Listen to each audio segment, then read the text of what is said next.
우리가 하나님의 말씀 야고보서의 이야기를 같이 보게 되는데, 오늘 말씀의 핵심은 지혜에 대한 이야기를 또 하고 있습니다. 지혜, 도대체 지혜가 무엇인가? 고대에서 많은 지혜인 현자들, 그러니까 공부한다는 사람들, 책을 좀 본다는 사람들의 관심은 지혜에 있었다는 거예요. 지혜, 세상을 살아가는 그 길잡이가 되기도 하고, 세상을 살아가는 동안 습득되어지는 여러 지혜. 우리가 잠언서를 통해서 우리가 알았습니다마는 참 지혜는 세상을 살아가는 어떤 삶의 처세술의 방법이 아니라 우리 안에 하나님을 아는 것이 지혜다라고 잠언서는 우리 가르쳐주고 있는 겁니다. 특별히 이 당시 헬라 사상이 그 시대를 지배하고 있을 때 지혜 집합체가 되어가지고 그 로마 땅에 헬라 시대에 지혜가 완전히 세상과 삶을 지배하는 그런 시대가 있었어요. 그 시대를 살아가면서 사람들은 오로지 지혜가 뭐냐, 세상을 살아가는 방법이 뭐냐라고 이렇게 궁금해하며 쫓아다녔다는 겁니다. 헬라 사상, 그러니까 그 당시에 살았던 사람들의 헬라 사상을 조금 우리가 들여다봐야 되는데, 기원전 334년 알렉산드리아 대왕에서부터 헬라 사상이 시작합니다. 어떻게 시작되냐면 알렉산더 대왕이 동방과 서방을 막 정복하면서 땅을 막 넓혀가요. 그러면서 그 문화가 섞여지게 되고 종교가 섞여지게 되고 그리고 생활 습관들이 섞여져요. 그러면서 그들 안에 새로운 지혜의 방법들이 생겨나기 시작했다는 거예요. 그것이 뭐냐면 헬라 문명이라는 겁니다. 이 헬라 문명을 통해서 동서가 융합되고 합쳐지면서 그들의 안에 있었던 새로운 지혜가 이렇게 드러나게 되는 거예요.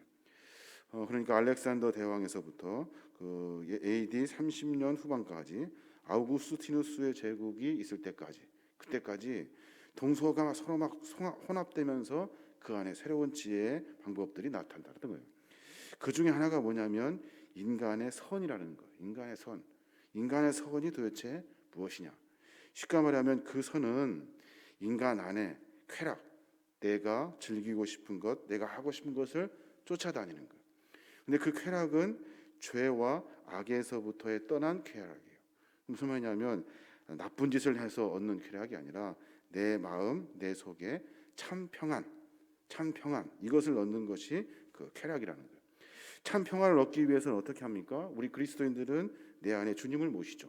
근데 헬라 문명의 사람들은 평안을 얻기 위해서 세상의 것에 무관심하는 것으로 평안을 얻습니다. 그러니까 세상의 삶을 살아가는 여러 가지 것들이 있지만 거기에서 관심 밖의 이야기들을 자기의 삶을 속에서 살아가요. 그러니까 관심이 없어요. 세상에 관심이 없고 오로지 개인주의적인 내 생각, 내 판단이 옳아요. 그래서 하나님의 지혜를 쫓으며 살아가는 것이 아니라 자기가 생각하고 판단하는 것이 옳아요. 이렇게 쫓아다니다 보니까 자기가 드러나게 되고 하나님이 드러나는 것이 아니라 자기 안에 자기의 선한 것들, 자기가 추구하는 것을 쫓아다니게 되는 겁니다. 그래서 개인주의적 성향이 강해졌다라고 말하고 있는 거예요. 특별히 야고보 시대도 마찬가지입니다. 이때 한참 헬라 사상이 그들의 사상 가운데 깊이 들어왔어요. 특히 유대인들이면서 주님을 섬겼던 유대인 그리스도인, 그래서 그 사람들한테 깊이 들어와서 자기를 드러내려고 했던 일들이 참 많았다는 거예요. 그래서 내 말을 따라라, 내 지혜를 쫓으라 이야기하면서 많은 이들이 지혜와 총명을 자랑했대요. 자기 중심으로 생각하고 자기 중심으로 판단하는 일들이 흥행했다는 거예요. 13절에 보니까 야고보 기자 그들을 향해서 그렇게 말해요. 너희 중에 지혜와 총명 있는 자가 누구냐? 그는 선행으로 말미암아 지혜의 온유함으로 그 행함을 보일지니라 라고 말해요. 너희들 그렇게 잘났다고 개인적으로 살고 있는데 너희들 안에 지혜 있는 자가 누구고 총명 있는 자가 누구냐? 이 시대를 극복할 수 있는 방법을 찾으라는 거예요. 많은 사람들이 그리스도인으로 잡혀가고 있는데 너희들은 스스로 잘났다고 이야기하지 말고 나와라, 현장으로 나와서 삶을 살아내 보아라 라고 이야기하고 있는 거예요. 스스로 선하다고 이야기하고 스스로 잘났다고 이야기하고 나는 평정심을 얻었다, 내 안에 쾌락을 찾았다 하면서 개인적으로 돌아가는 이 시대 가운데 야고보 기자는 그들을 향해서 마음속에 혼자 살지 말고 나와서 그리스도의 거룩한 그 사역의 대열에 서라라고 이야기하고 있는 겁니다. 세상의 그 삶의 방법 중에 마귀는 우리로 하여금 자꾸 개인주의적으로 살게 합니다. 내가 한다는데, 내가 판단하고, 내가 생각한다는데 너희들이 무슨 상관이야 이야기하면서 자기 안에 어떤 선의 기준들을 세운다는 거예요. 수많은 문화들의 혼합 속에서 그 문화를 융합하고 합쳐져서 새로운 것을 만들어내는 것이 아니라 그런 것들을 다 배척하고 자기 스스로 개인주의적인 삶을 살게 된다는 거예요. 그러면 그것이 지혜냐는 거예요. 그것은 지혜가 아니라는 겁니다.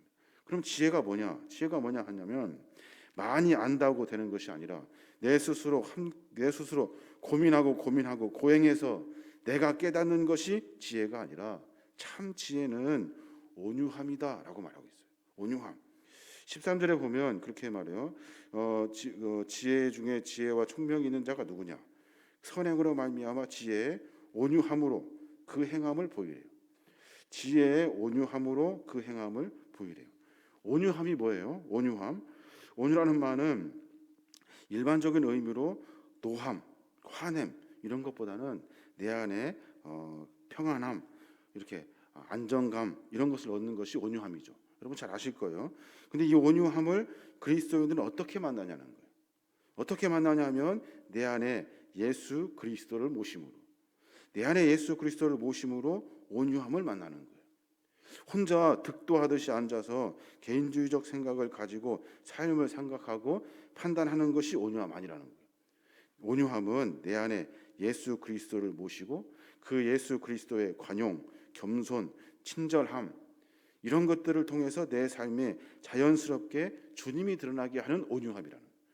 그러니까 신앙생활 하면 어떻게 됩니까? 신앙생활 하면 자기 안에 있는 분냄, 화냄, 자기 속에 있는 여러 가지 것들을 다 꺼집어내고 회개하고 돌이켜서 그 안에 예수 그리스도를 모시고 내 안에 예수 그리스도가 삶을 살아낼 수 있도록 그리스도의 삶을 바꿔낸다는 거예요.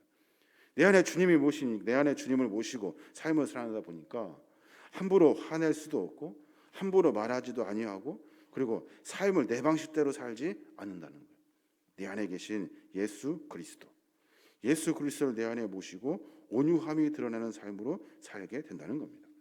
그래서 그리스도인들의 그 온유함은 죄 많은 과거를 다 돌이키고 회개하여 내 안에 주님을 모시고 거룩하신 하나님 앞에 겸손함으로 나아가는 것이 온유함이래요. 근데 당시 유대인들이나 헬라 문화 속에 살아가는 많은 사람들이 스스로 자기가 잘났다고 이야기하면서 자기 생각, 자기 판단을 가지고 삶을 살아냈다는 거예요. 그러니 그 안에서는 온유함이라는 것이 없어요. 오로지 뭐만 드러나냐면 자기 이름을 나타내는 공명심만 드러난다는 거예요. 내가 하는 일이 내가 잘나야 되고 내 이름이 드러나야 되는 이 공명심, 이것으로 삶을 살아냈다는 거예요.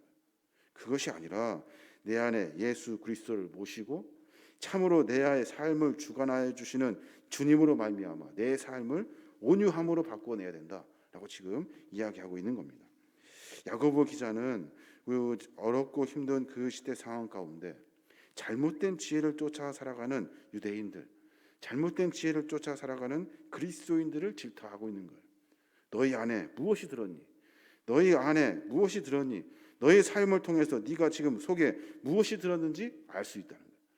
개인주의적인 생각, 자기가 생각하고 판단하는 일들 이런 것들 다 꺼집어내서 예수 그리스도를 모시고 그분이 내 안에 말씀하시고 깨닫게 하시고 삶을 만들어낼 수 있도록 그분께 내 마음을 내어드려야 된다라고 지금 이야기하고 있는 겁니다. 또 야고보 기자는 지혜를 이야기하면서 뭐라고 이야기하냐면 세상적이고 그 마귀적인 악한 것들을 금하라라고 이야기해주고 있는 거예요. 14절부터는 그렇게 말해요. 그러나 너희 마음속에 독한 시기와 다툼이 있으면 자랑하지 말라. 진리를 거슬러 거짓말하지 말라. 이러한 지혜는 위로부터 내려온 것이 아니요 땅 위의 것이요 정욕의 것이요 라고 말해요. 내 안에 독한 마음도 있고 시기도 있고 다툼도 있잖아요. 이런 것을 드러내지 말아요. 자랑하지 말래요. 그리고 나서 거짓말도 하지 말고 이런 것을 쫓으며 삶의 방법을 찾으며 살지 말라는 거예요. 세상 사람들 다 그렇게 살아요. 마음속에 독한 마음, 시기의 마음, 다툼의 마음 가지고 내가 생각하고 내가 판단하고 싶은 대로 하고 내 욕심이 쫓아다니는 대로 살아요. 그렇게 세상적인 것 쫓아다니지 말고 하늘의 지혜를 쫓으며 살아라 라고 이야기해 주고 있는 거예요.